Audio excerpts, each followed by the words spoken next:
Basilio. Let's all give Mr. a big round of applause.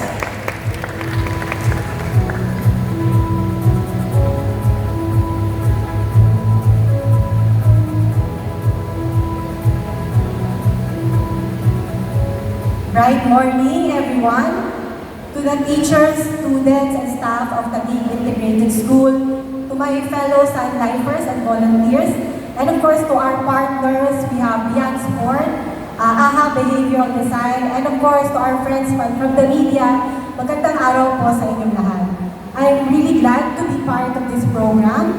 I can feel yung energy. Sana po masabayan ko yung mga batang kasama natin ngayon. So really, this kind of energy is something that's very relevant to this particular event. With Hoops Plus Health, we're able, and I'm excited to tell you that we're actually adopting an innovative approach for this program.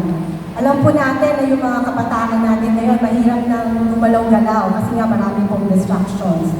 But with Hoops Plus Health, we're not just encouraging them to be more physically active, but also, tinutugunan din po natin yung mga problema nila para mas makapanood. And kami po sa Sunlight Foundation ay nagagalak na kami po ay parte nitong programa nito. And what better way to implement this program kasi alam po natin na sa Pilipinas, parte po ng kultura natin ang basketball. Sabi nga natin, it's more than a game but really a way of life to most if not all of us here in the Philippines.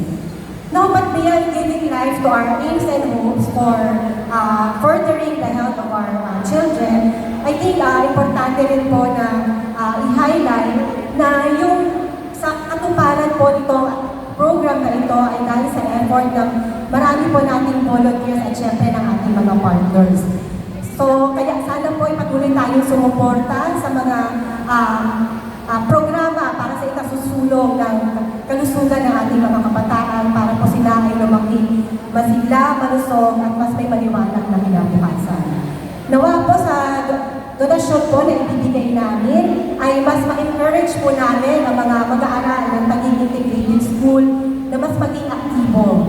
Sana rin po ay masuportahan niyo pa kami sa ibang mga programa kasi po sa Sunlight Foundation naniniwala kami na mas marami pa po tayo magagawa kung tayo magtutulong-tulungan. Ulitin ko po, maraming salamat sa lahat ng mga naging kaagapan po namin sa katuparan ng proyektong ito. And sana po itong basketball equipment na ito-donate natin provide us a boost in fulfilling our vision of providing a healthier and brighter life for all our Filipino children. Muli, maraming salamat po sa inyong lahat and please enjoy the rest of the day. Thank you so much, Ms. Joy. And right now, I'd like to invite everybody to